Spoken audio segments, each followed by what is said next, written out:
Okay, now can you hear me now? Okay,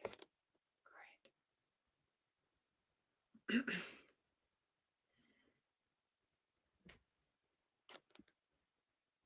All right, let me just do one thing.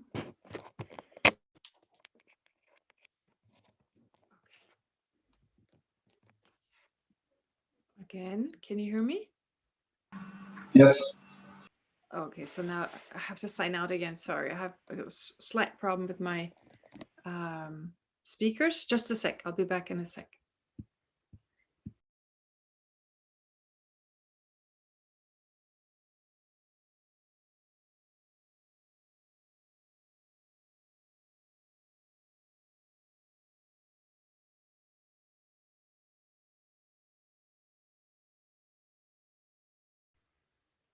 All right. Can you hear me now? Loud and clear.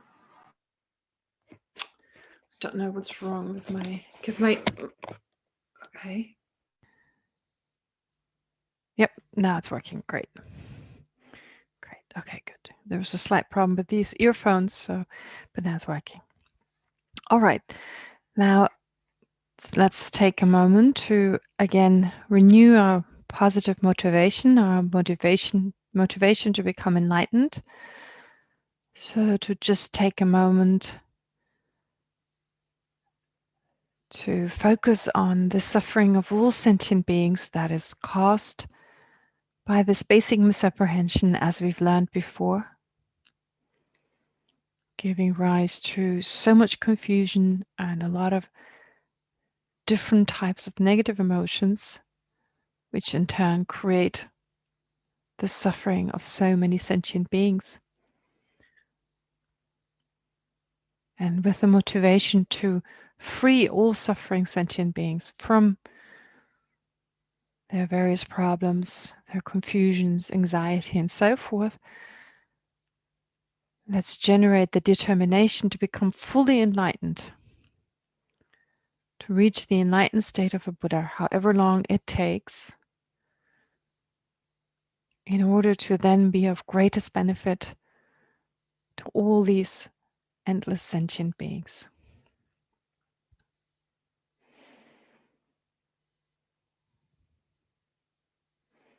And with this motivation, we now learn about and meditate on the 12 links, in particular, starting with the misapprehension of reality and of how it gives rise to other misapprehensions, attachment to the self, and so forth. Okay, so let's start right away with the meditation on what we learned before we took the break. Since just hearing about it once is not enough, but to really think about it and recognize it within ourselves, this kind of procedure or this kind of process of of ignorance giving rise to attachment to the self, giving rise to other types of attachment and anger, etc. All right, well, let's start by meditating first on the breath, focusing on the breath just to calm the mind, focus the mind, and then I'll lead you through this analytical meditation, in particular with regard to dependent arising.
Now, as to the process of basic misapprehension, the root ignorance giving rise to suffering,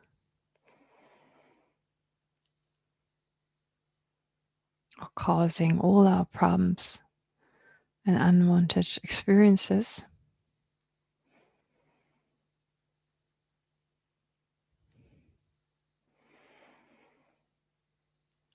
The mind first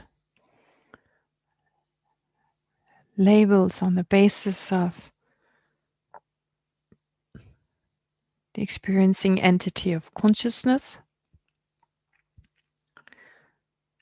and the physical basis connected to it. It labels I.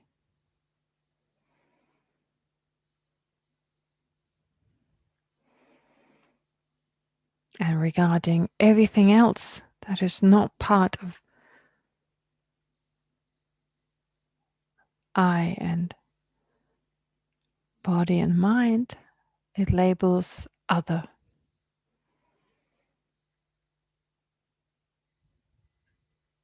Yet due to familiarity, a moment after labeling, right away there's a sense that there's truly an I and truly other people, external phenomena, and so forth.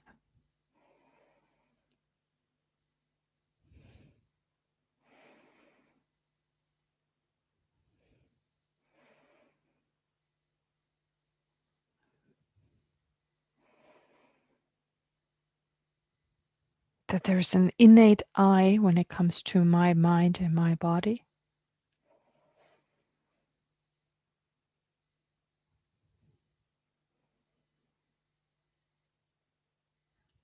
There's an innate difference between I and others.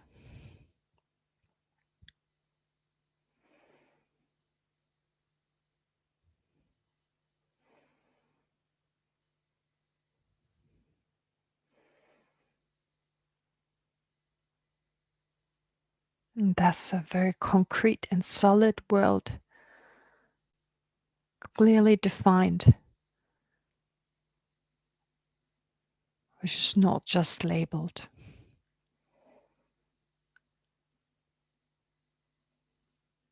That's how things appear to our misapprehension.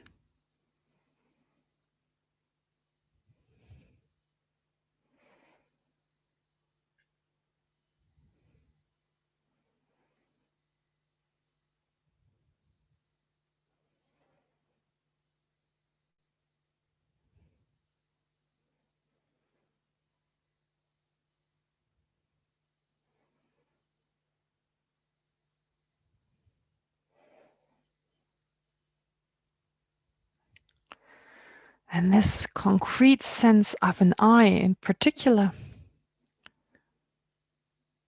that is closest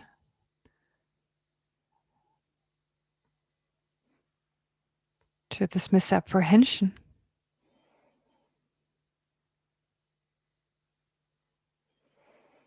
that gives rise to a mind that exaggerates the importance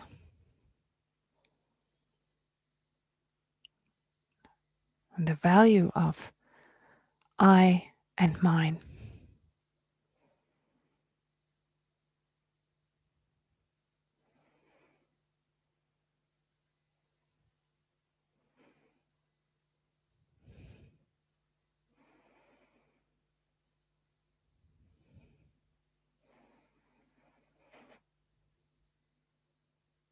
Which in turn gives rise to attachment to I and mine. Also described as self-cherishing or self-centeredness.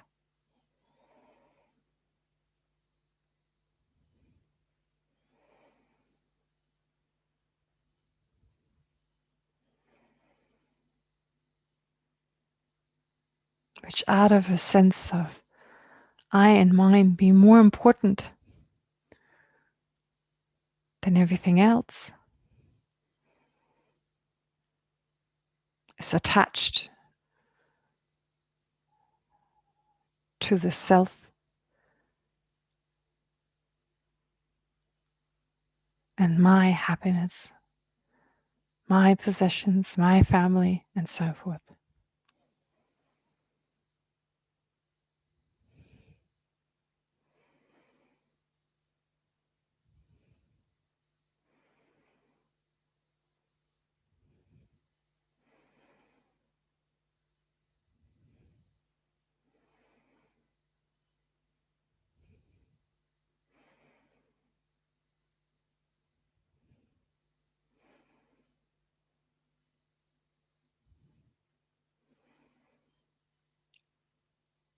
So this attachment clearly arises out of not being aware of phenomena being merely labeled.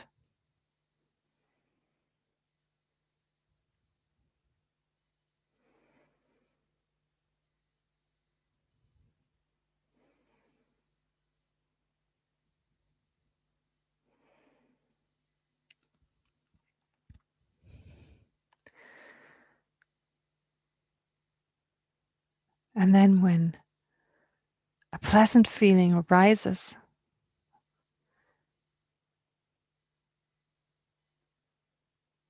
that is the result of a virtuous karmic imprint.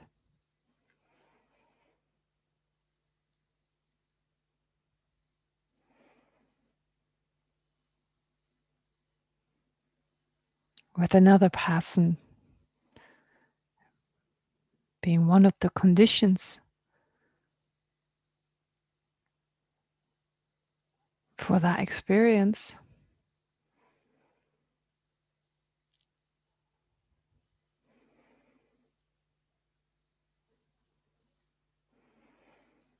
We then label on the basis of this pleasant feeling,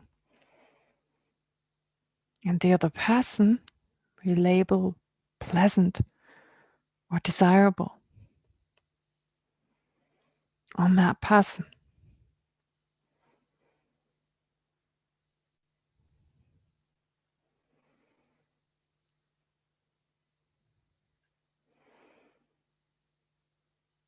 Even if the main cause is not that person.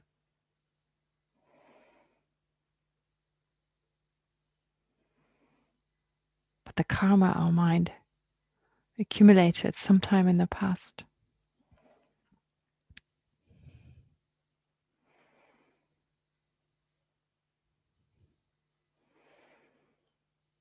And having labeled pleasant or desirable,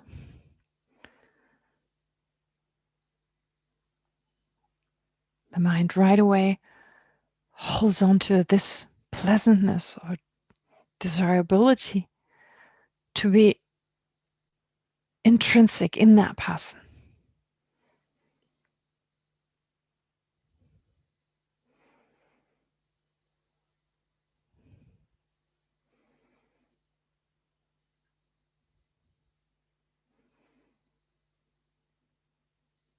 And not just labeled in dependence on how we felt.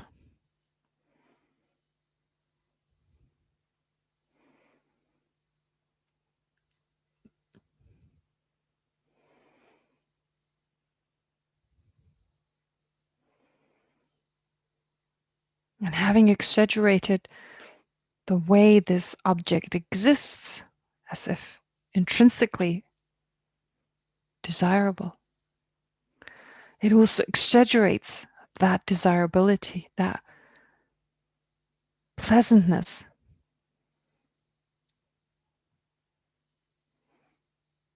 Depending on the degree of pleasure we experience,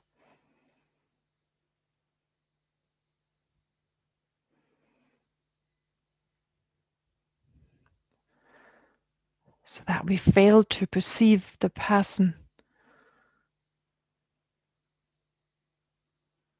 with all their other qualities such as unpleasant qualities.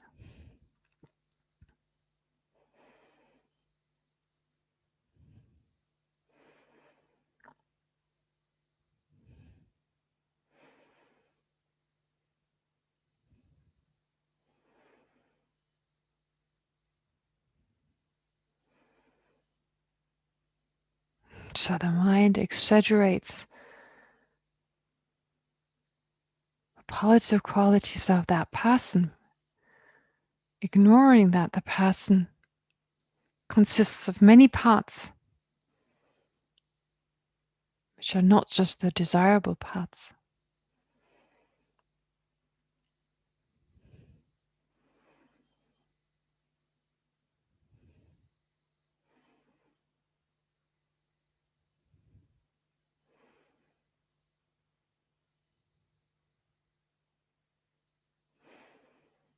And with that exaggerated sense of the other person, attachment arises.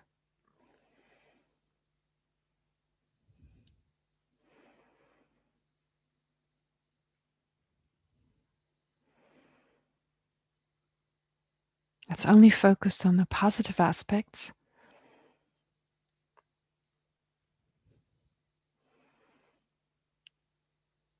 And expecting that to last, to be permanent, non-changing.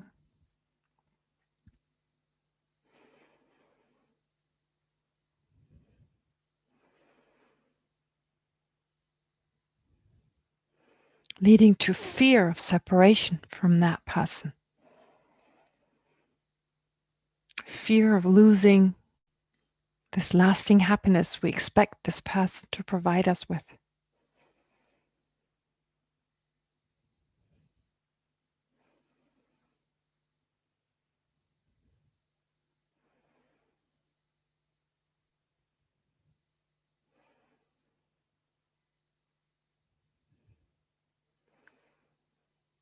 Giving rise to exaggerated karmic actions.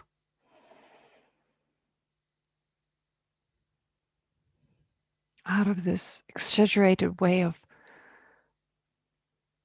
perceiving the object of our desire.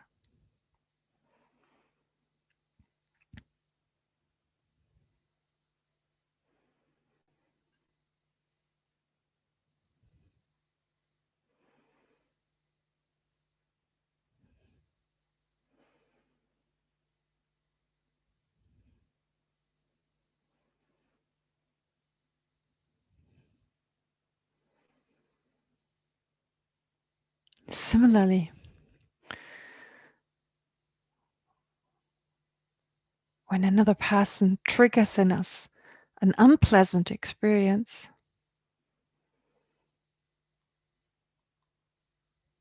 which is likewise the result of past actions we've accumulated,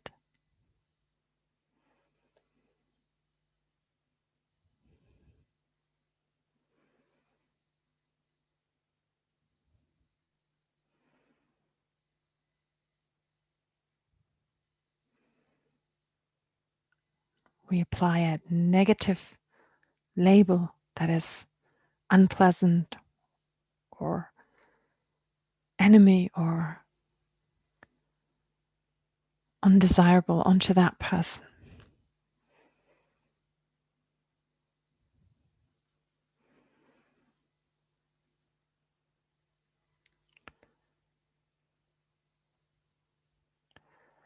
Unaware that this is merely labeled, but instead believing this to be intrinsic, innate to that person.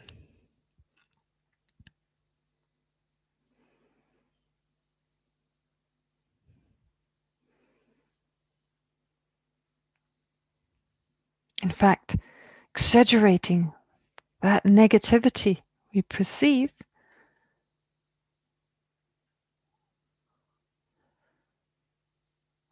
to such a degree that we're unable to perceive positive qualities.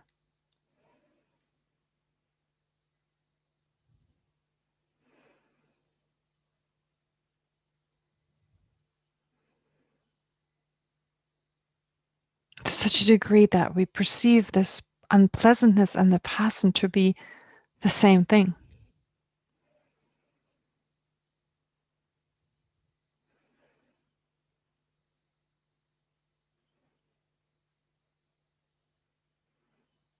Instead of perceiving this negative quality as merely imputed and as a part of that person.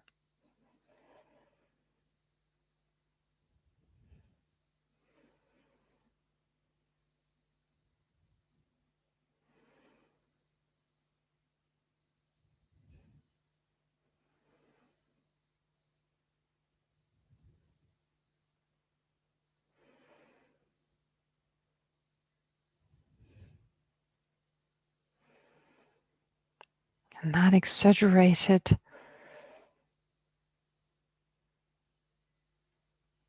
mind that perceives this person to be completely negative, intrinsically negative, then induces anger,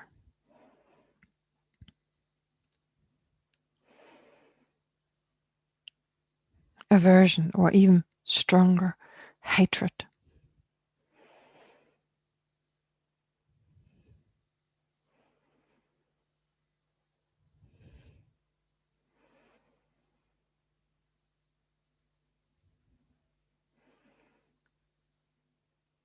That wishes to be away from that person, or even worse, that wishes to harm or destroy that person.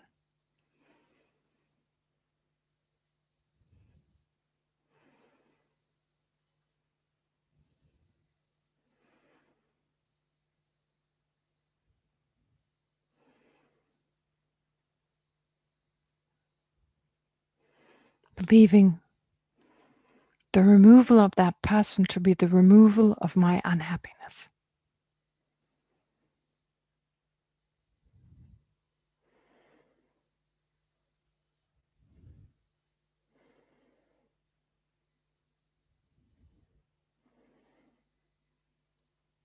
Out of which we engage in actions of body, speech, and mind, which in fact lead to more suffering in the future.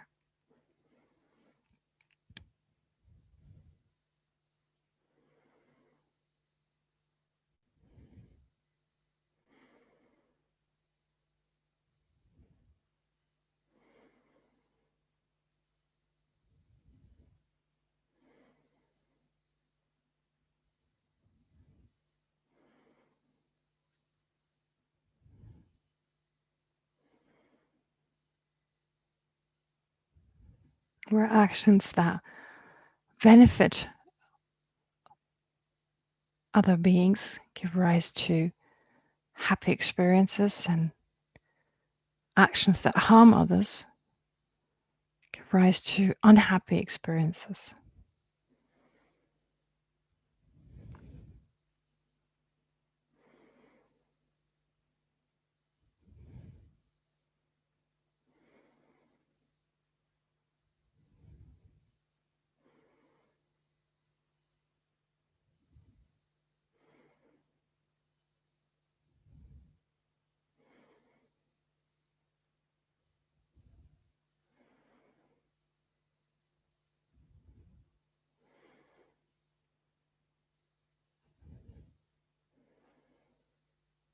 Therefore, our mind holding on to phenomena existing concretely and innately in a certain way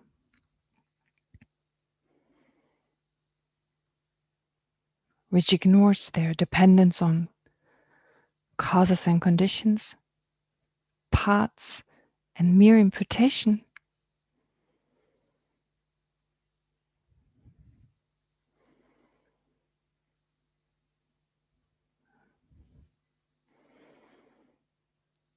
gives rise to exaggerated emotions such as attachment, anger, and so forth.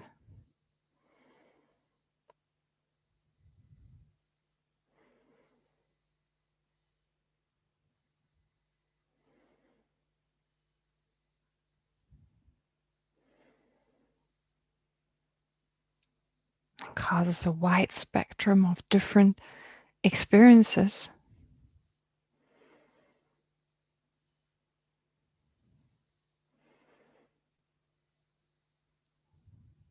Which, even if we describe them as pleasant experiences, are contaminated and therefore in their nature of suffering.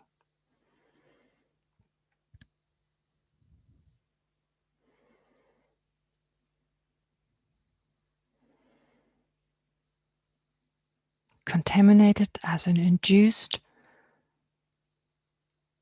by a mind that is diametrically opposed to reality.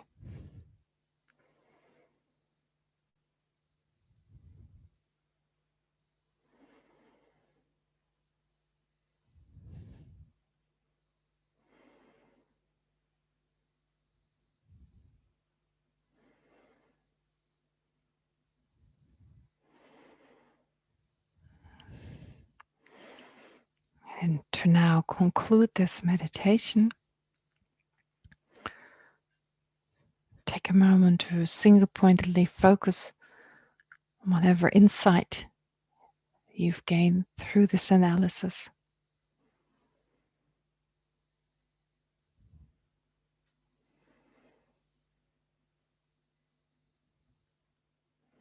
And allow this to sink deeper into your more emotional aspects of your mind.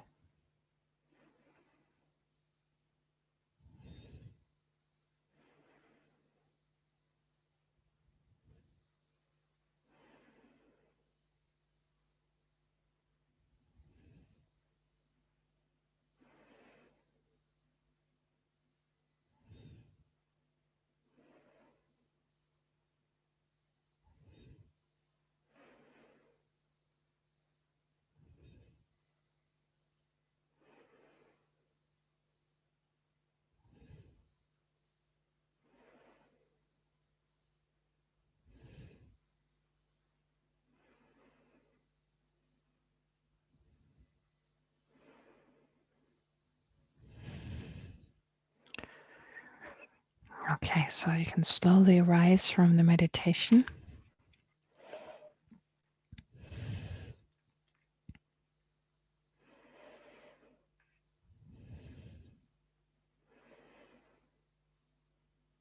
All right. Now, having understood that aspect, how misapprehension of reality, in particular with regard to the three types of dependent arising, so you've seen they're all part of our way of looking at the world. Of course, not how we intellectually consider the world, but more on a deeper, more emotional, more instinctive kind of level, which of course is responsible for most of our actions because we lack the mindfulness, the control over the mind to, well, in most situations, act according to a correct understanding and then refrain ourselves from reacting with anger and so forth. In particular, initially when we practice the Dharma, it's less our correct understanding of reality, which then automatically helps us to refrain from anger and so forth. It's a lot more initially starting off with meditating on patience, meditating on love and compassion, just understanding that these harmful states of mind create a lot more problems than they actually benefit us. And so it's more these temporary antidotes, such as patience, tolerance, and so forth. But in the long term, the deeper your understanding of reality becomes, the more that deeper understanding kind of acting on a more emotional level or more on an instinctive level, having habituated to them. So instinctive is just another way of saying it's become a habit. You've habituated yourself to this understanding of reality. And in turn, automatically you refrain from anger, you refrain from certain harmful actions. Your attachment will be lesser. You won't hold on to a situation as truly this way. You're able to generate a distance to the situation. Always remind yourself it doesn't exist the way it appears, and have more of a holistic sense of everything involved, of all the parts and of causes and conditions. And of course, the fact that you've labeled the situation that in and of itself, it holds no existence. So this is a slow process, which is why meditation on compassion, on love, on actually not taking wisdom as your basis, but just patience, the disadvantages of anger and so forth, they're initially extremely important, because otherwise our afflictions will be so strong we won't have the ability to really meditate with a kind of spacious kind of mind. We'll be so dragged in. So it is important initially to do these meditations, but in the long term, we have to focus again and again. We think about these ideas about dependence, interdependence, and so forth over and over and over again. So this, however, well, there are other types of meditations that initially seem to be a lot more exciting, such as focusing the mind. There's less disruption, so we feel better right away. Or love and compassion, because they also make us feel better. So sometimes initially when it's hard to think of interdependence and so forth, we like to ignore this, but we shouldn't, because in the long term, well, first of all, enthusiasm for these ideas will develop automatically. Plus, in the long term, these ideas, of course, are much more effective because they directly get at the root misapprehension of reality. So this is something we have to bring into our daily life. But of course, also consideration of karma, extremely important. So this is what we get to now. Of course, on the deepest level, it would be dealing with misapprehension of reality, then the disadvantages of afflictive emotions such as hatred and so forth. But also, even if we can't control our afflictions yet to a degree which we initially would wish for, of course, to be also aware of any thought has a consequence. Every action, anyway, verbal actions, physical actions, but even mental actions, they have, of course, an effect. So anger, we've already heard, has actions out of anger, we've already heard, can lead to very negative experiences, and these can increase over time. And in the same way, positive actions, however insignificant they seem, they can increase over time. So to, of course, be aware of the law of karma, be aware of what goes around comes around, this idea of things, any kind of action returning to us in the sense of manifesting in the form of an experience. But that may take time. It may take time. It is not immediate. It would be wonderful if it was, in terms of understanding karma, then it'd be so much easier. But of course, if we only believe in one life, well, liberation wouldn't make sense, because it takes more than one life. Of course, we may have started in a previous life and we may make it in this life, but if we haven't and we start now from scratch, well, it takes more than one life. But also karma doesn't make sense. The law of karma doesn't make sense, because we will not be able to experience necessarily the result of an action accumulated in this life, also in this life. It's possible, but those are usually said to be extremely powerful actions, powerful virtues, or powerful non-virtuous actions that we can actually experience in this lifetime. And they are not that common. Then when they, well, negative ones probably more common, but also I don't know the degree of how powerful they have to be. It's just that's all it's said in the scriptures. And so how powerful they have to be in order to ripen in this lifetime, who knows? Probably also individually different. But then there are, of course, actions. I've now already mentioned that there are certain actions that create the experiences we have on a momentary basis, that are responsible for our circumstances in life, what family we're born in, etc. But then, of course, what we're interested here is in actions that throw us into a particular existence. That's all they do.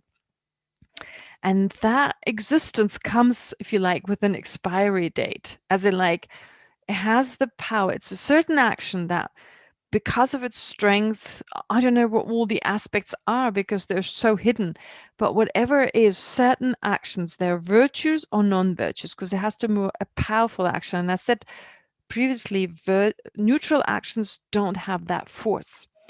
Now, either these powerful virtuous actions or non-virtuous actions, if they don't ripen in this lifetime, they may cause a particular rebirth.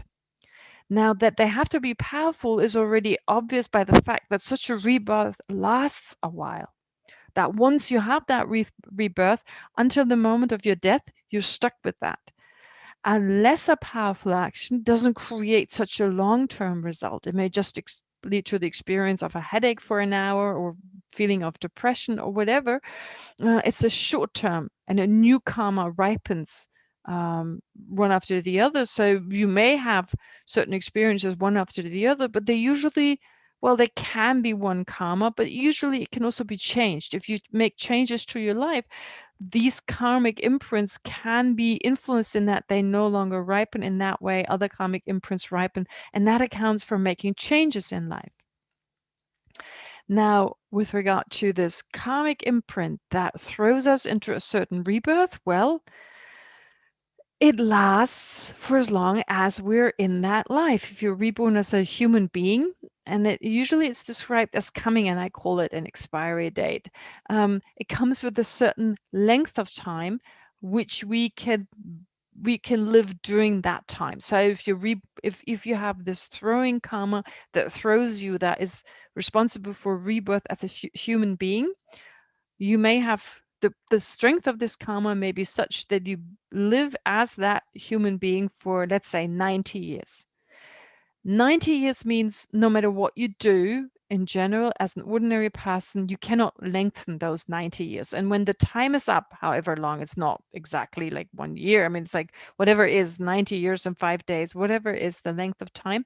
When the time is up, you'll drop dead. There's just nothing you can do. You don't even have to be sick. You don't have to, I don't know, be in any way manifesting the signs of death. You just die. You're just dead, because there's no, this is how far it went. But of course, you can die prematurely, which is also in Buddhism. Dying prematurely means before the time of this throwing karma is up, well, due to some completing karma, which may shorten your life. That's possible. All right. So there are different factors that can therefore induce a shortened life, but longer you won't be able to live. With this particular throwing karma. And so this is true for any throwing karma. It usually comes with a certain period of time that you stay alive, which you can not go beyond. So that's why it's a powerful karma, because it lasts for that long. And of course, it has the potential to throw you into, your mind is basically thrown into a new existence. So it needs to be more forceful than just a completing karma that causes a certain experience. All right. And usually, and it's not always the case, but this type of karma, to make it more forceful, usually has aspects, 5 factors that have to be completed for a karmic action to be complete anyway. That doesn't mean that if these 5 factors are not given, the action is not powerful and cannot cause a throwing karma, for instance. But the most powerful, the most complete karma is the karma that has those 5 factors. So I might as well mention them.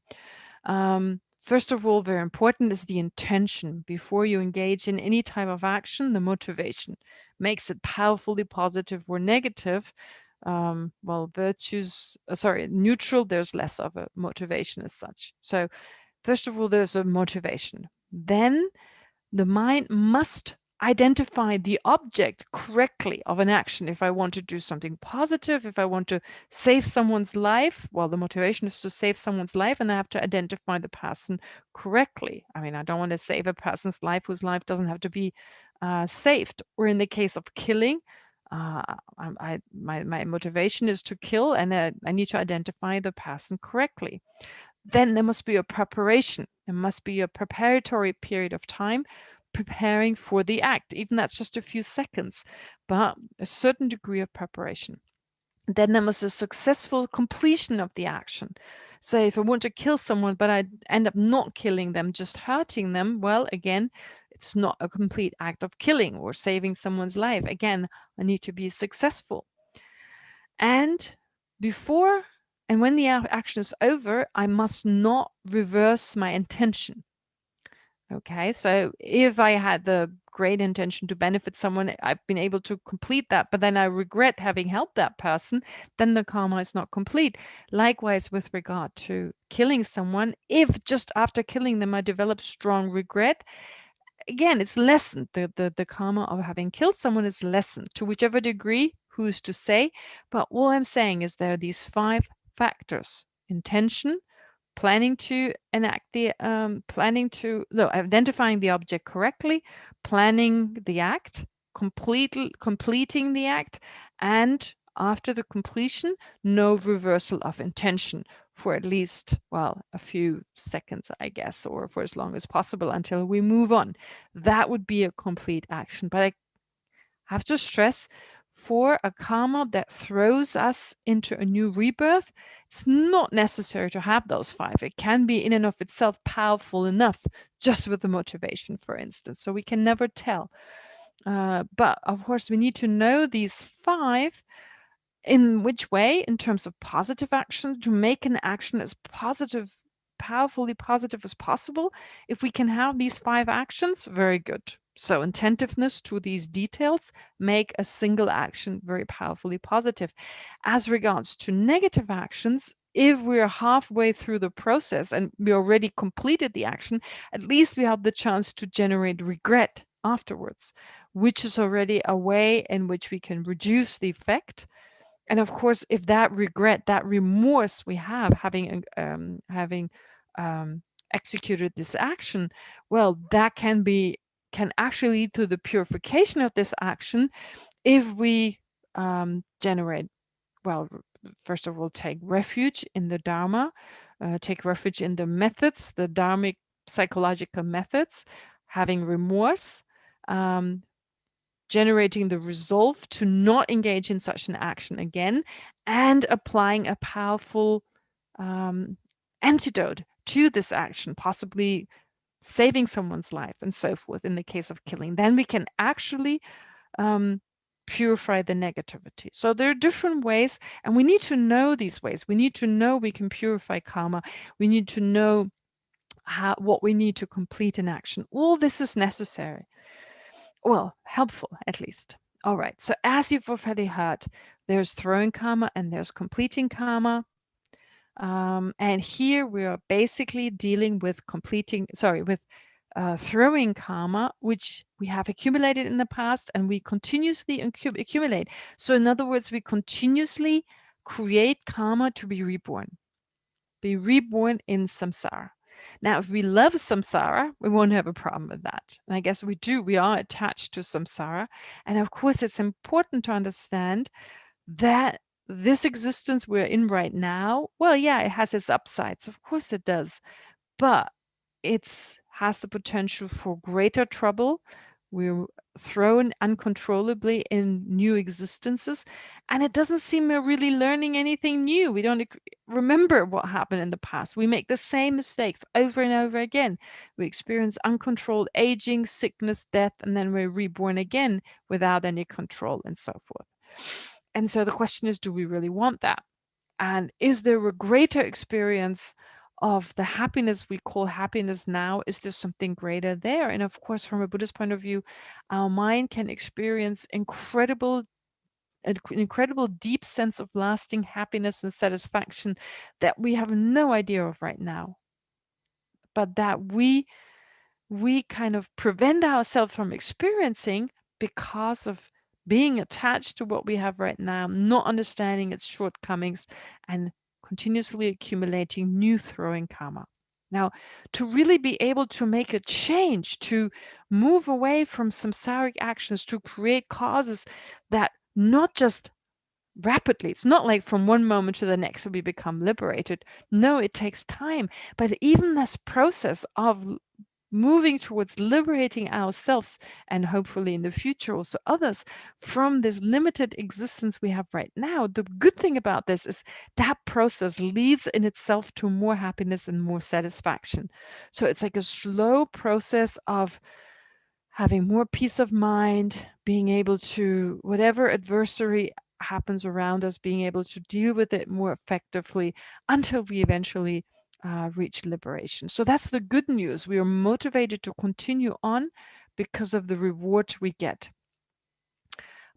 However, understanding is at the essence. So to understand this process, which I'm getting to now. All right, number one, understanding in particular with regard to throwing karma. Once such a karma has ripened, there's no going back, and you are thrown again into another existence, and you have to do everything over again. If you're fortunate enough, for instance, to be reborn as a human being again.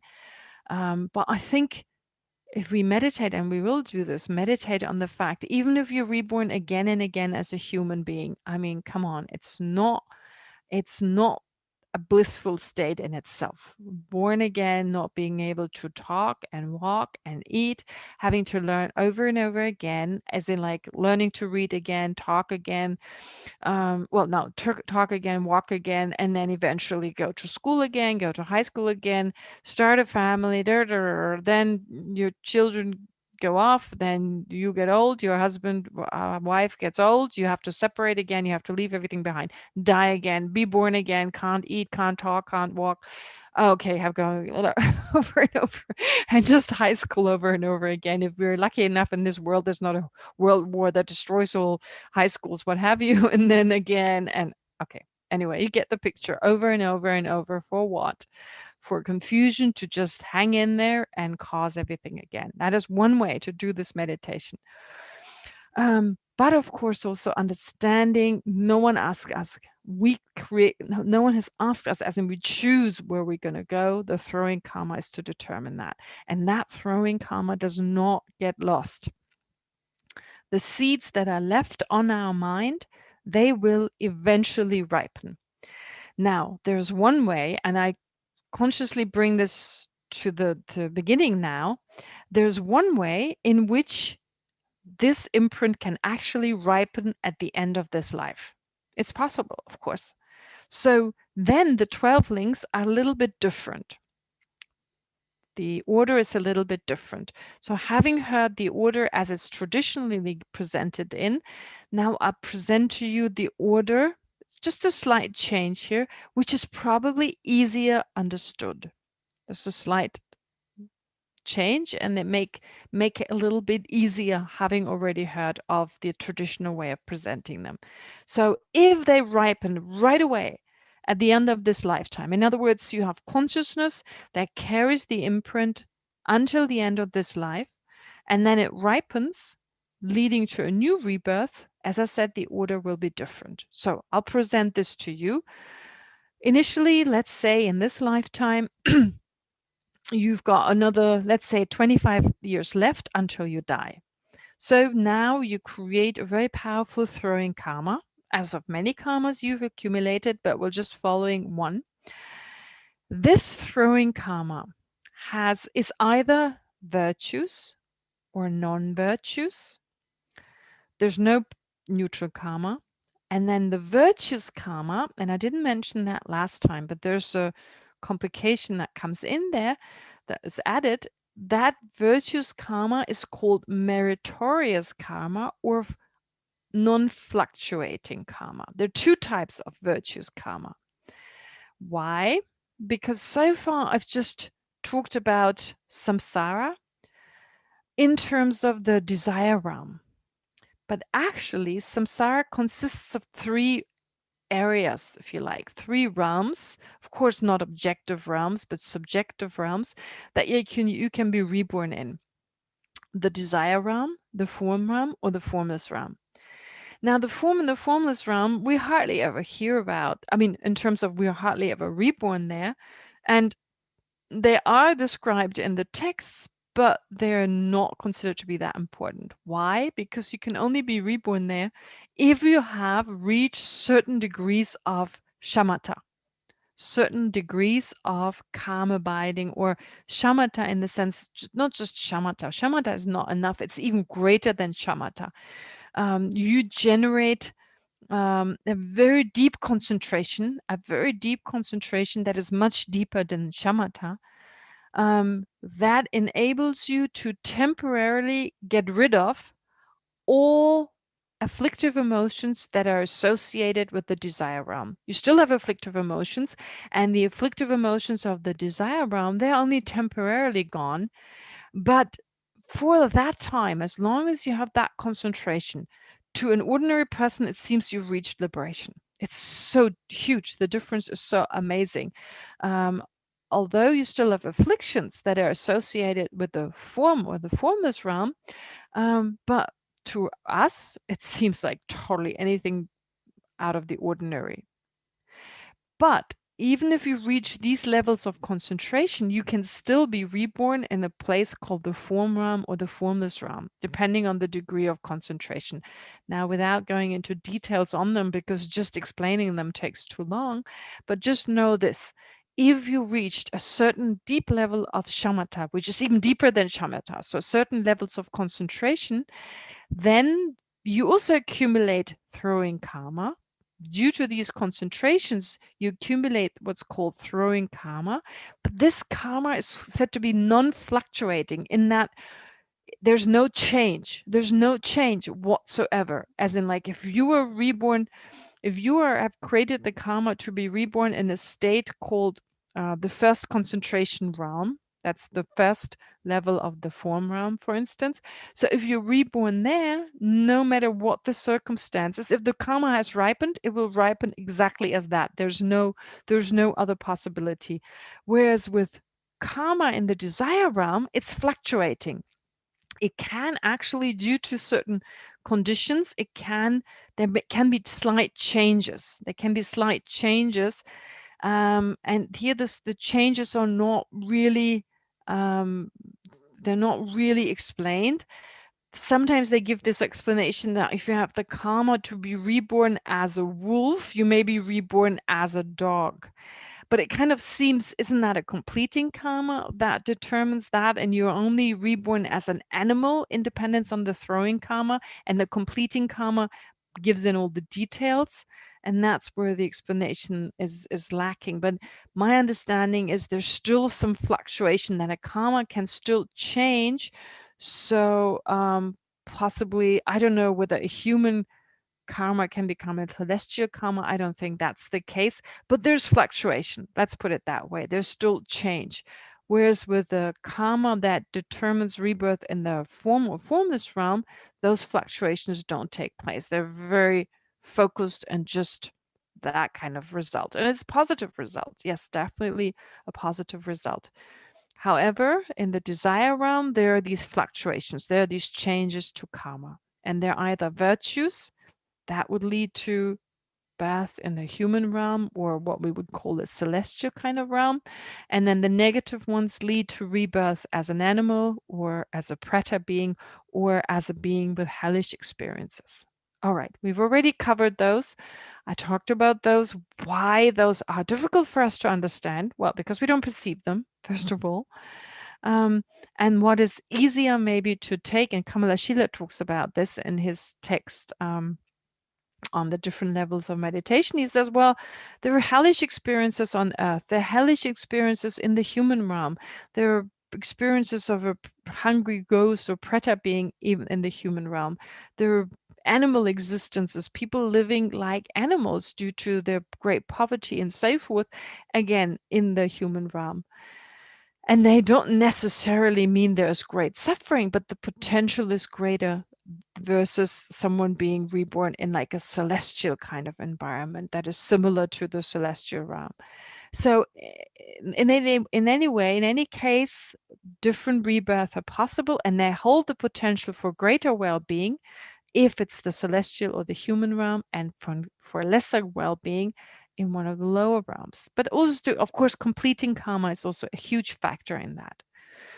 All right. But the point I'm trying to make is once we leave such a karmic imprint on our continuum, usually, unless there's purification taking place in the case of a negative imprint, it carries on to the end of this life. And let's say the karmic imprint ripens at the end of this lifetime. Well, then, instead of having number 4, name and form, number 5, number 6 being there in between, well, usually the way it's described is that there's craving, grasping, and existence. So at the time of death, there's craving, there's grasping, there's existence.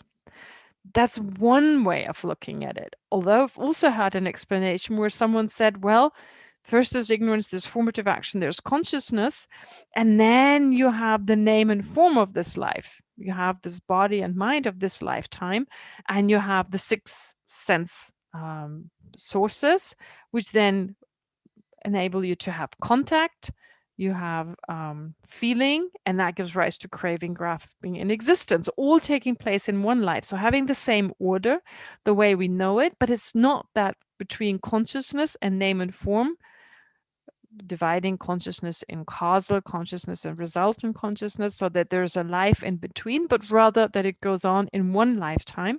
And then at the end of this life, there's again craving, grasping, existence, and the karmic imprint from this lifetime then ripens at the time of death. That's also possible.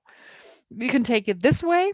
Like I said, you have the same order, or as it's more traditionally described, in this lifetime, ignorance, formative action, consciousness. Okay, so with this, you have the basis for the seed. And then the karmic seed with craving, grasping, and existence at the time of death, it ripens. And thereafter, you have name and form and birth happening at the same time. Then the six sense sources again, contact, feeling, and aging and death. Okay, so this is from the point of view of two lives. It seems maybe a little bit more complicated after we got used to the this presentation, but for some of us, it may be easier to think along those lines. The point is, and what's most important, is less name and form and six senses and contact and feeling. They're a little bit less important. What's most important is understanding ignorance gives rise to karma, gives rise to a consciousness which holds this karmic imprint. That doesn't get lost. And just before we die, there's craving, there's grasping, and there's the ripening of the imprint due to those two mental factors, craving and grasping, mainly craving and grasping at existence, at continuing to exist as I, the way we perceive of the I incorrectly. And that leads to the ripening of a new seed. And of course, then to another rebirth. And it goes on until we again die in that particular rebirth and again are thrown by a karma due to craving and grasping. All right. Now, going back to the traditional explanation now, let's look at the traditional explanation. Please, could we have the drawing again, the chart that I showed last time? Now, going over it again, and I do this on purpose because hearing about it once is not enough, but this time I want to put in a little bit more detail, give you a little bit more detail. Yeah, great. Thank you. Okay. Ignorance, we've meditated on. Number one. Okay, that's the first life. Number two, formative actions. In between, we meditated on this process, how we came from ignorance to exaggeration to attachment and so forth, and then formative actions. All right. And of course, there are many actions. Usually it's not just a single action, but here we just follow one single action, which leaves a karmic seed. And being left on consciousness, now the third link is this causal consciousness on which the karmic seed is left. Okay, so that's just from the point of view of this life. We're not looking at any other aspect of this first life, only at the fact that once you've created this imprint, it's left on the mind and it's going to be there. It's going to stay there until you die. And of course, there's a craving, grasping, and so forth with regard to another imprint that is active. But here we're following an imprint that remains an imprint even throughout the next life. So in this life, after it's left on the mind, it remains in the mind. But then even when this dramatic change of death, which is, well, I've described death as similar to falling asleep at night. Yeah, the processes are very similar, but instead of waking up with the mind that is a continuum of yesterday's mind, you're born with the totally different, with the body. Instead of waking up in the morning with a body that is the continuum of yesterday's body, you wake up with a new body in a new environment. So it is a drastic change in comparison to being just in one lifetime. But of course, the mind is carried on. So despite this drastic change, the mind changes, of course. Yeah, it is changed due to the circumstances, but it still holds those seeds. So it's still the container of these seeds, so the seeds are still with it. So they do not get destroyed. Unfortunately, if they're negative ones, it would be nice if they could get destroyed in that process, but no. Virtuous, non-virtuous, completing karmic seeds or throwing karmic seeds, they will remain. And we followed here a particular throwing karmic seed, of course, so that remains. Then the fast link in this next life is called the resultant consciousness. The resultant consciousness, as in the consciousness just before conception. Now, that is the resultant consciousness during the intermediate state, the pardo state, until the time for the rebirth has come. And then just before consciousness enters in the case of a human rebirth, that's easiest for us to understand. We're most familiar with it. So before inception, before the consciousness kind of enters a fertilized egg in the case of human birth, that is still the resultant consciousness. Resultant in that it survived that incredible separation, that's a drastic change. The seed's still there. Okay, just to know that. And then you have name and form. Now, there's a difficulty. And I had some time throughout this week to analyze this a little further. Name and form and six sense sources. What does it refer to? And to be honest, I have not come to, especially with these two, the next ones are easier, but those two, there seems to be contradictory explanations even in the English commentaries. I mean, the commentary we followed was the commentary we used when we studied traditional debate and so forth. So in there, the six sense sources are the fully functioning six sense sources. From the definition, it's pretty clear. They're the fully functioning six sense sources. Whereas in, for instance, His Holiness's commentary and Geshe Sonam Rinpoche's commentary, in both cases, it seems to suggest that name and form is just that moment at conception. And then the six sense sources cover the six senses in the process of becoming the six senses when they're not fully functioning yet, and including the moment when they actually fully functioning. It seems to include all those. But I can read you, I wrote it out. For instance, Geshe Sonam Rinpoche says, name and form, with regard to the fourth link, describes the moment of conception.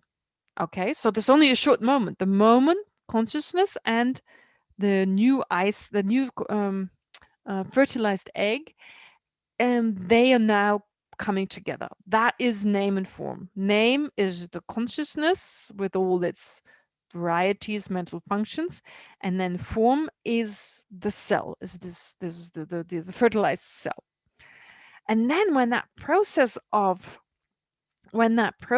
cell division starts, well, that is the process of now developing the senses, which is already part of the six sense sources.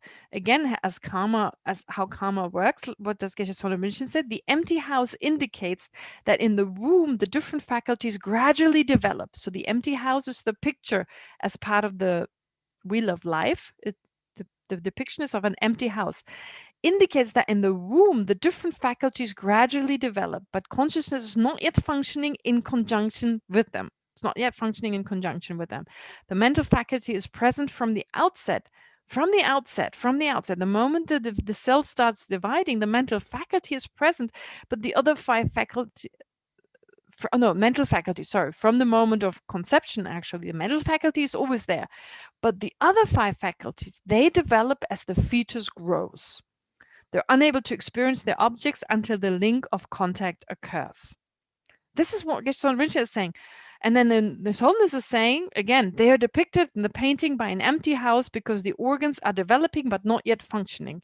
That is like an empty house, the externals required for functioning sense consciousnesses are developing, but internally they are not yet functioning, right? But in the text that we study, for instance, it's saying they're fully functioning. at that time. They're fully functioning. And even how karma works, seem to be parts of the text which seems to be saying that, of course, it also includes the fully functioning. Wait, let me just check. Oh, yes, here it says, gradually the fetus develops and the 6 sources from the eye sense faculty to the mental faculties are formed. The basis for these faculties are there from the outset, but this link is called the 6 sources because now the sources have developed and can function. So he's saying, okay, initially when they're not fully functioning, those are the 6 sense sources, but then they have developed and now they can function. So just before contact is possible, they're fully functioning. That far they go. And I think this is why this is difficult to understand, because there's this explanation on one hand with the empty house, so they're not fully functioning, and the fully functioning both seem to be included. The text we studied by Benjamin Jakpa as part of the Loseling Loseling, like the textbook we use there, and the textbooks are different for the different colleges, Sarah J, Sarah May, and so forth. They're slightly different, but it seems to be, well, it's definitely the 6 senses when they're fully functioning. And even the Tibetan word, Geshe, implies it's the 6 sense, the 5 sense sources for the 5 senses and the 6th consciousness. That's what implied by the words. Actually, when you have the 6 senses in Tibetan, you don't have a word like 6 senses. It's really weird. You have 5 sense consciousnesses. Those are Wangshe. Wangshe means sense consciousness. Wangshe, sense consciousness. But you don't call the 6th consciousness Wangshe, you call it Yishe. And then when it comes to the 6 sense sources, then you can say Wangbo. Yeah, so you even call but Wangbo doesn't mean sense. Wangbo means empowering, that which is the empowering factor. Wangbo. Yeah, so it means senses when it comes to the 5 senses, but it doesn't necessarily have to be translated as sense consciousness, the 6 sense consciousnesses. But that's the translations that's used. I don't need to change that, but just to imply that actually the 6 is not a sense consciousness. You have a Wangbo, you have an empowering aspect, but that's not a sense as such. So the sense empowering factor, the empowering condition for the 5 sense consciousnesses is the basis, is the 5 sense sources. And for the 6th consciousness, it is the previous moment of a mental consciousness. Okay, so to repeat that, here the 6 sense sources, just the word sense is a little irritating. It refers to what you need. What are the causes that you need? What is the main cause that you need in order for that consciousness now to make contact with its object? So a moment earlier, this consciousness has to be fully functioning. Then you have the sense source that can give rise a moment later to making contact with an object. For the mental consciousness, that source is really a previous moment of mental consciousness. So now to perceive an object right now, I need to have a previous moment of mental consciousness, because otherwise you can't have a perception of an object now if there was not a mind previous to that that enabled that experience, which of course is the reason for rebirth, because the first time we perceive something, you must have had an experiencing entity that also perceived something a moment earlier, because you can't have an experience out of nothing, and certainly not a physical object that becomes an experience. That doesn't make sense, which is why, therefore, the source, the sense source of the mental consciousness is a previous moment of mental consciousness. That enables the mental consciousness right now to perceive, that is, make contact with its object. For the sense consciousnesses, you need more than that. You need more than a previous moment of perception.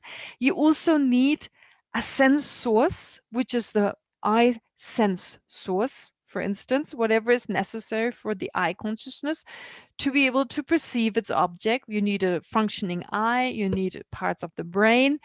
So on a physical level, you need certain aspects that enable a moment later the perception of a visual object by the eye consciousness. For that, you need a physical sense source. And here they talk about all 6 causes that are necessary to perceive an object, number 6, contact, to make contact. So when is it?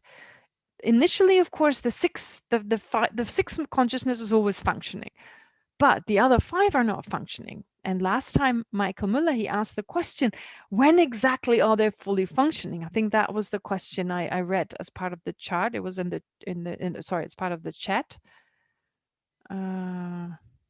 Okay, there's a question. Yeah, I'll answer that in a moment. So anyway, he asked, how long? How long for? How long for do you need that? How long does it last? How long does name and form last? How long until the fetus, and this it happens for a fetus, it happens in the womb, until how long does it take until the 6 sense sources are all fully functioning? That was his question, I believe. I just went through it quickly. Now, as I said, there is a bit of disagreement. Name and form, according to what His Holiness and Geshe Rinchen say, name and form is just a short moment, and then the 6 sense sources includes the time when they're developing, which basically is the moment the cells start dividing up. I guess that's when they start forming. I mean, when is the first moment? I guess that's when it starts. So that is past the conception. They start forming, and once they're fully developed, that when is that? And I looked it up, I checked. Well, of course, the 6 sense sources, they all develop at different times. First, the 6 is always there. The 6 sense source, mental consciousness is always there. Then touch is the first one to develop. A baby in the womb experiences touch early on. I forget, 3rd or 4th week, there's definitely the experience of touch. Taste is also very quick. The taste buds, they develop very quickly, and then shortly afterwards there's taste experience. So we have to look at the last one with the 6 sense sources. When is the last to develop? And I believe the last is sight, and even that happens in the womb. Of course, there's room for improvement. Initially it's just light and dark that they can differentiate between those 2, but contact is made, so that gets, of course, more refined. But still, once sight is there, once sight happens, and I think it's the 3rd trimester when that takes place, so the last 3 months of the pregnancy, during that time it develops. So during the last trimester, that is during the last 3 months of pregnancy, a fetus is now able to use all 5 sense consciousnesses in that they can make contact. Initially it's only 2, or only 1, the mental consciousness, then it's 2, 3. Well, taste and smell happen pretty simultaneously, then hearing, and then sight. So sight is the last to develop, as in like being fully functioning. So that would be the 3rd trimester as part of the fetus. So now Tom asked a question. He asked, why do you differentiate between name and form and the 6 senses in the first place? Why differentiate? If name and form really just lasts one moment, the moment of conception, well, mention it. It's so short. Might as well just check it out and have 11 links instead of 12. So just have the 6 sense sources right away. Good point. Varda also asked a question, and I haven't forgotten about the question, but I try to find the right time when to bring it in. I can do it privately, but I think her question is important, so I want to share it with everyone else. So Varda, I haven't forgotten about it. But anyway, so Michael, he asked this question, when are the 6 sense sources ready? I think I've answered that. And with regard to what exactly includes the 6 sense sources, I told you Benjamin Darpa says no, it's the fully functioning 6 sense sources, which would mean that name and form is a lot longer, because it doesn't just include the moment of conception, but includes this first 2 trimesters of pregnancy in the case of a human being, during which time the 6 sense sources have to form. And in that case, it's almost easier to say why it's a little longer. Anyway, whichever it is, it's just a matter of applying the term slightly differently. The question remains, Tom's question, why name and form separately? Well, as simple as that. If for the 6 sense sources, even to develop, you need to have the coming together of a mind and a body. Okay, if you just have a body, you can't have 6 sense sources. there wouldn't be six sense sources, right? I mean, even you have the body without a mind, you wouldn't have perception. But again, for the six sense sources, just a mind is also not enough. If you just have a mind, you need a physical basis. Of course, the mind of a Buddha is different. The mind of a Buddha is all-knowing. But for anyone other than a Buddha who's not using clairvoyance, who's just using good old sense consciousnesses, well, they need a sense basis. And for that, you need name and form. So in other words, the six senses enable us to make contact with the world and experience objects. In particular, we're talking about desire realm here, where our mind is governed by desire for the six sense objects, the five sense consciousnesses and the mental consciousness. But for that, you need to have five sense consciousnesses, six consciousnesses. You need the six consciousnesses. But the six consciousnesses can only come into existence if you have the sense basis, if you have what is needed to perceive sight and sound and so forth. And for those to develop, you need to have a body, at least the fertilized egg, and the mind come together at the moment of conception. Therefore, the resultant consciousness number 3B, that is the mind now in the in-between state and just before entering a cell. So this process is important. From the previous life, let's say causal consciousness, I'm dead now, I die. When I die, what is the moment of death? My consciousness separating my very subtle mind that's still holding the subtle seeds. So they don't get lost, just to stress that. Karmic seed, you see the little bracket, still holding the karmic seed. It's now separated from my body. That's the line where the little hand is on right now. Tom put the hand on it. So that is the separation. Now, the resultant consciousness is now no longer connected to the human birth of the previous life. And if I'm reborn again as a human, it's not yet connected with a body of a human being. It's in the intermediate state, maybe one or two intermediate states. It can be more than one. It can be 7 intermediate states at the most, it's said in the scripture. So the point is, it's still existing in between somewhere. And that's the resultant consciousness, which still holds the seed. Check it out. The karmic seed is still there. Despite this happening there, it's like a lot of stuff is happening. Leaving the old body, now being in the intermediate state, seed lies there. Nothing can harm it, can affect it. Okay. Then, in order for the seed to continue on and now be affected by grasping and so forth, you need to first have mind and body. You need a fertilized egg and this body, in the case of a human, this mind to now enter it. That's name and form. You need that because otherwise you can't have the 6 sense sources. You need mind and body both to stress that. And then at some point, the 6 sense sources are ready. They're ready to be used. What do you need next? Contact. Then they can make contact. What does that mean? What does that mean? Tom, has your question been answered? Just give me a thumbs up if you ever have it. Wait, let me just, I don't see you actually. I don't see. There you are, Tom. That was your question, right? Yes. Oh, who's Tom? Oh, you're Tom. Oh, I thought I had the wrong Tom there. Oh, you're Tom. Okay, great. I meant slightly different meaning for my question. What I was asking is not the distinction between the 4th and 5th link because they are quite clear. Oh, they're clear. Okay, they're clear now? This is clear, thank you. I meant, but you have a distinction between name and form as like the moment of conception and name and form as the body of the fetus for the length of 2 trimesters.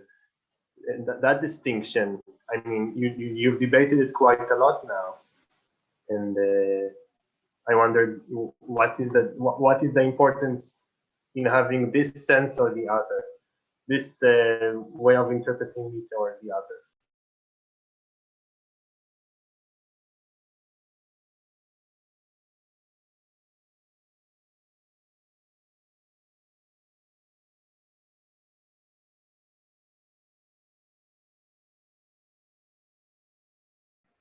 Sorry, I was gone. I thought Tom was gone. No, I was gone. When did I stop? What was the That's last? okay. I thought I was gone, so maybe all of us thought it. What was the last thing you heard me say? You asked if you answered my question. Okay, And what did you say? and I said that I meant for something slightly differently with my question. Okay.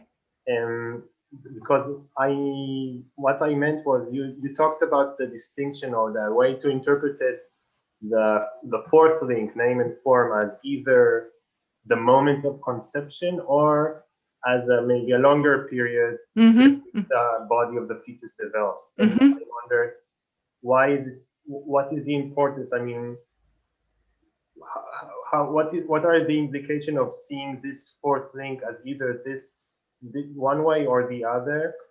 And Never mind. It's the same. It doesn't matter. The point is just to stress whichever assertion you take.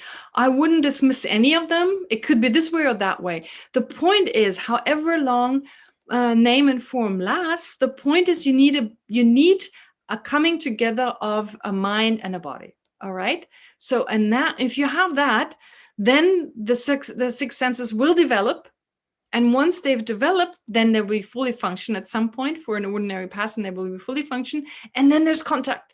And once you have contact with an object, and you could have just taken the mental consciousness, of course, there's also contact, but our lives are governed by not just the mental consciousness, they're governed by attachment to the five sense objects. So in the 12 links, all six awarenesses with their different objects are described, which then gives rise to feeling. So once you make contact, there's feeling. And because we have craving and attachment, grasping anyway, well, as we've had before, if there is a pleasant feeling, there is attachment, there's craving, and so forth. Does that make sense? Now, I need to say something to the vocabulary here. And there are a few words. Whoops. What's happened now again? Oh, here we are. Okay. I thought it was gone again. Now, I need to say a few words to, can we please display the links again, just for you to have the words in front of you, the chart with the links, please? Thank you. Okay, great. Now, hopefully name, form, six senses, contact, they're clear. Now there's feeling and there's attachment and grasping. Now something to say about the words, because attachment, it's a little bit difficult. In his Homeless's book, the word attachment is used, which I kind of chose that word. But to be honest, attachment, maybe craving really is a better word. But for that, I need to introduce you to the different Tibetan words. Now, they're not that much. They're not that many words. But just to give you a sense for the vocabulary. In Tibetan, there is a word that is de. De, it's like D-O-E, if you like. De. De means to want, to desire. It can even mean to assert or to accept. Okay, de. De, if I say I wish for something, I want to become enlightened, it's de, I want to. It doesn't necessarily apply that I have afflictive desire. It can be the ordinary word, I desire enlightenment, but not in that exaggerated form. De is just to wish for something. When you add the syllable cha, de cha, then it becomes desire that is negative. Cha in itself, this cha in itself means attachment. Chakpa is attachment. When you put de, to wish for something, and chakpa together, you get de cha, and that's usually the word for desirous attachment, or as it's used, desire. If a teacher says desire, if he says de cha, usually it's translated as like this afflicted desire or desire in itself. Chakpa is attachment, de cha is desire. Wishing and having attachment together, that's desire, de cha or chakpa. But that's not the only word. Then you have the word sepa. Sepa, not tsepak, that's the translator's name, that's tsekpak. No, it's sepak. Sepa, not sepak. Sepa. Sepa, even if you don't know the spelling, never mind. Sepa is something like docha. It's something like desire. It's just a different word. And I once asked Geshe Pesang, which one is stronger, sepa or docha? And he said he didn't know. So they're kind of interchangeably used. At number 8 is actually sepa. Sepa. That is actually, it's not the word attachment, chakpa, which is definitely attachment. That's used like attachment. It's also not docha, which is the usual word word So then the word craving is used. Craving, as in like craving and desire kind of being the same thing, although in English they're not used the same way. It seems craving is stronger than desire, but in Tibetan it's not clear. Anyway, now craving being a form of desire, now what happens but it's also a form of attachment anyway. Attachment, like the word docha, has the word attachment in it, but also this kind of wishing for something, that aspect. And since sepa, which is number 8, the Tibetan word, and docha, which is desire, can be used interchangeably, it is clear that it's also part of it. Attachment is part of that, but it's also wanting something, wishing for something. It's not just holding on, but also wishing for something. So craving is used because docha is already, there's another word that's desire. So using the word craving makes sense. So what do you crave? What are you attached for? And at the same time you crave?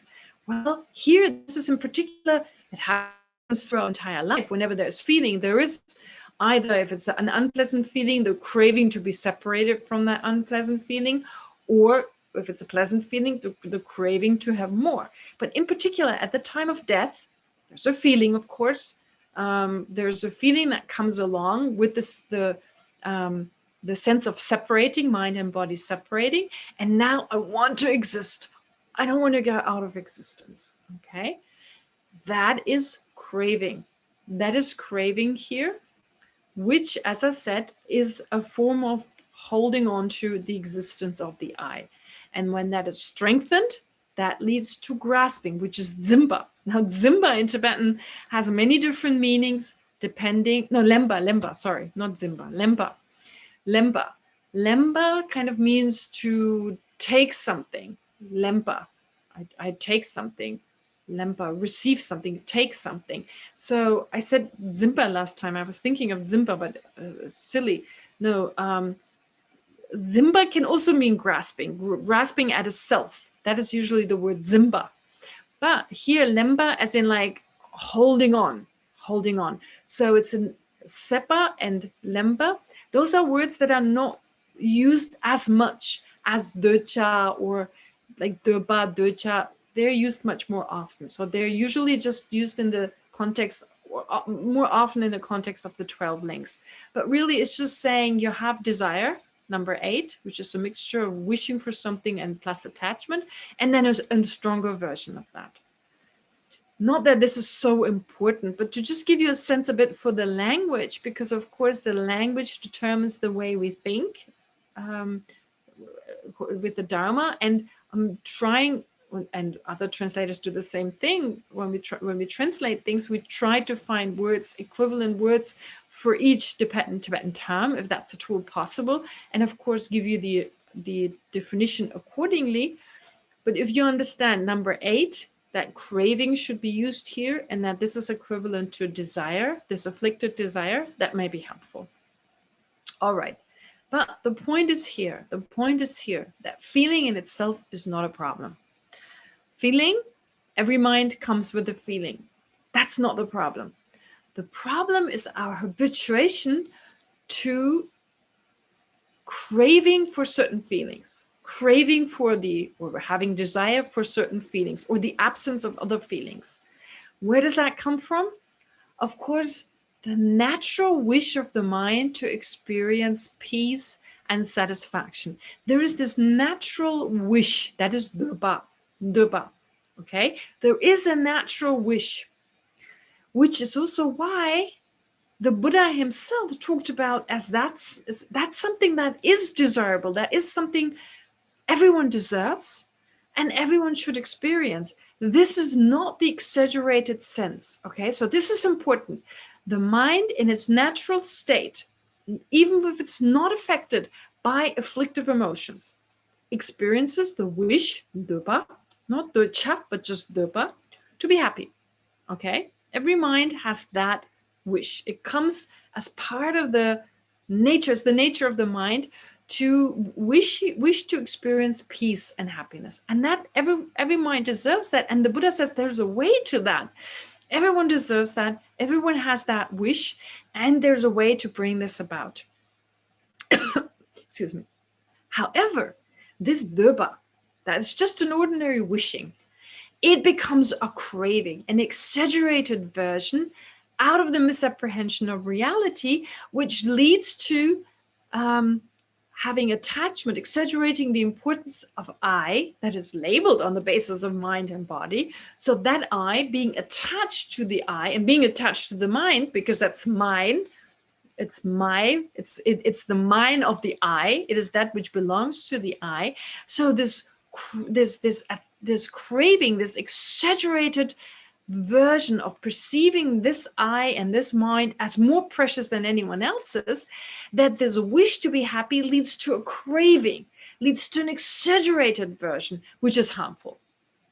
The wish to be happy, that's okay. It is natural. We should follow this wish. But when it becomes an exaggerated craving means I put my own happiness before others. My wish to be happy now is so exaggerated that I'm able to sacrifice others' happiness for my own happiness. That is not the case with the first wish to be happy. That's a craving now. That is a problem. And this craving, it's no longer a wish. So if you have feeling, number 7, and just the wish to be happy, that will never lead to the ripening of this karmic seed. It will not, because it's just a non-exaggerated wish of the mind, a need of the mind to be happy. That's okay. There's nothing wrong with that. But if the force of ignorance that created the seed, also this force of ignorance creates in that moment also a type of craving, which is only possible. The wish to exist is an exaggerated wish to exist, is the wish for this exaggerated I to exist. It's not just a mere wish for existence. Well, that's all right. Right? Wish for existence, the I merely labeled I exists, the merely labeled mind exists, and so just wishing for it to exist. But that's not this exaggerated. It's not a craving for existence, which needs to, by definition, exaggerate its object, the existence of its object, to have this exaggerated response. Now, only that which arises out of ignorance, that leads to the ripening of this imprint. Only this can do this. Only that can do this.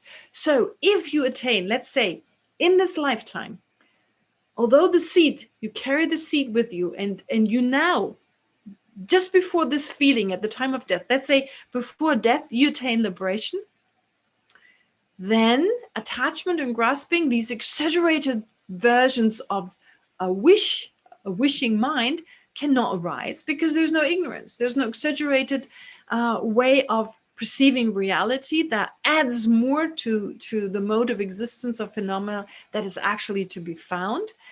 And if that exaggerated perception of reality doesn't take place, there's no exaggerated emotional response. Therefore, this karmic seed will not ripen. It will no longer be a karmic seed, as in it will be an imprint, still be an imprint, something left on the mind, but it doesn't have that potential to lead to an experience. No, that is gone. There's no, well, definitely this aspect of leading to a rebirth. You can't be reborn. Like, no way can you be reborn, because there's no attachment, there's no craving, I should say, and grasping at an exaggerated I, because there's no perception of such an exaggerated I, and you cannot be reborn. Not you will continue to exist, but you won't be thrown uncontrollably into a next rebirth, right? Your mind separates from this body, and you may take on a mental kind of body and do whatever people do when they're liberated, right? And of course, if compassion sets in, great compassion for other sentient beings, you take on another body. You actually take on another body. You can actually do that. with your mind and taking in the tantric explanation, the subtle winds. Okay, so the subtle winds, they will help you to create an actual body based on which you can benefit others. But there's control there. There's choosing. There's no uncontrolled being born, etc. Now, if you understand this aspect, you understand that up to feeling, it would be all right if we just had the karmic seed and the feeling. So up to feeling, you can see, well, no matter what happens in the meantime, the karmic seed remains. But that karmic seed in itself can only lead to a rebirth and another uncontrolled rebirth if at the time of death there is attachment and grasping. And that karmic seed remains, but it starts to ripen. It starts to ripen as it starts to germinate, as a seed would germinate. As it blows up, it gets bigger until there's no going back. And that's the moment of existence. At the moment of existence, okay, let me just check the time. Are we past? Oh gosh, wow. How quick did that go? All right, sorry, I apologize for that. Okay, so yeah, I got carried away. I didn't even notice I was talking for I talked for an hour and a half now. Was that an hour and a half? That must have been an hour and a half. Yeah, it was. Okay. Sorry, need to stop it here. Well, try to remember what we've done so far. And again, I will start with a meditation. I haven't forgotten Varda's questions, so Varda, please bear with me. Tom's I've answered. Michael's I think I've answered. If you have further questions, you're welcome to post them in the chat or send them to Sheer. Yeah, Sheer, send me that message. As to now, I don't want to have a meditation now. I'll start again tomorrow with a meditation of what we've done so far to remind you of these aspects. And then, of course, there's a little bit left to explain, a few more details.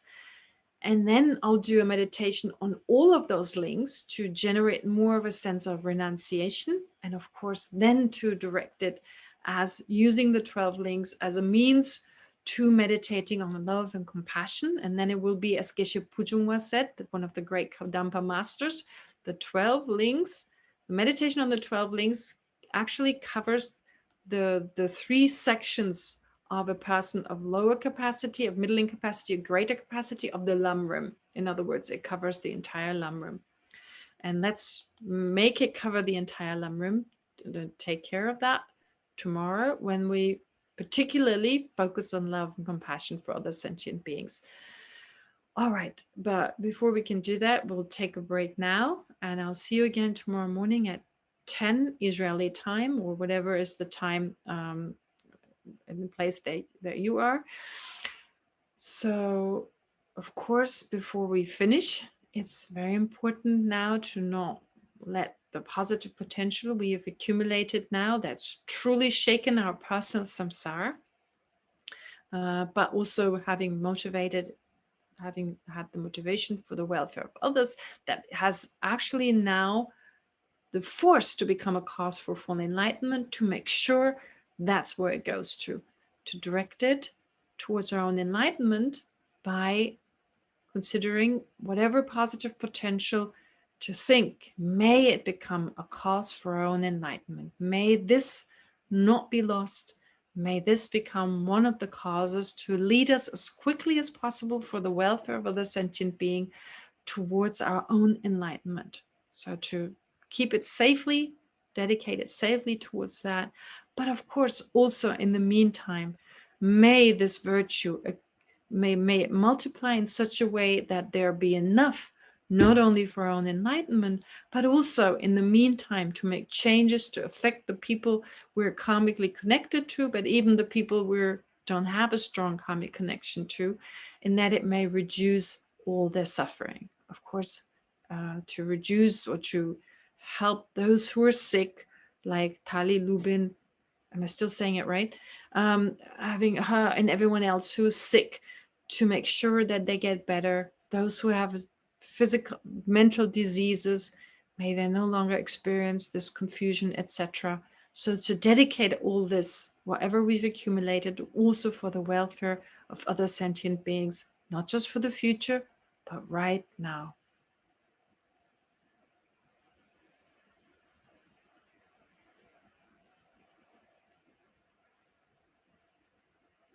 And to make this most powerful, keeping this motivation in mind, we'll now recite Shantideva's dedication prayer. So please reflect on the words and keep dedicating your merit in the way described there.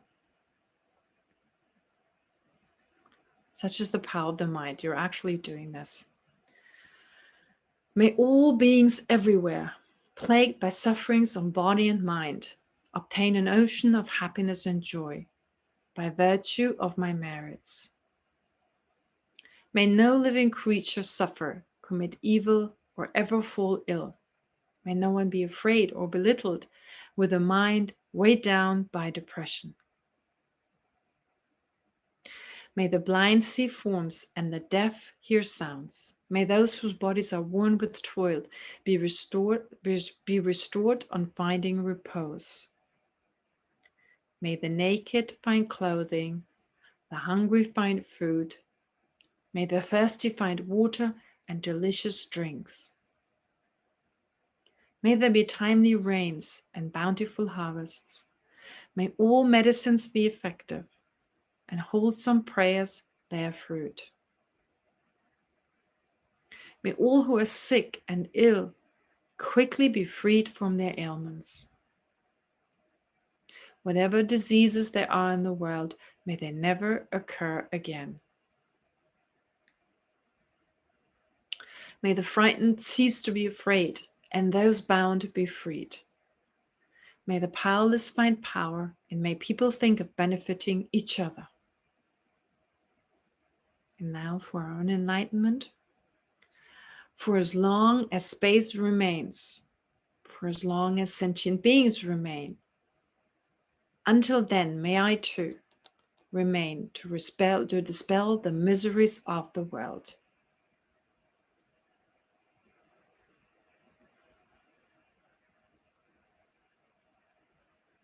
Okay, great. So it's only a few hours until tomorrow morning, until we get together again. So please keep whatever you've learned today. Do not let it go. Allow these ideas to remain with you, to reflect on them when you have a moment of, silence, a moment of being relaxed. Keep whatever you've learned so that you're ready to deepen your understanding tomorrow and further your understanding tomorrow. Okay, so have a great afternoon, great evening, and I see you again tomorrow. Okay, Shabbat Shalom. No, it's too early. That's tomorrow. Okay. Shabbat Shalom. Okay. All right. Thank you very much. Thank you you. very Okay. much. Okay. Thank you very Bye. much. See you tomorrow. See you tomorrow. Bye. Thank you very much. Thank you. See you tomorrow.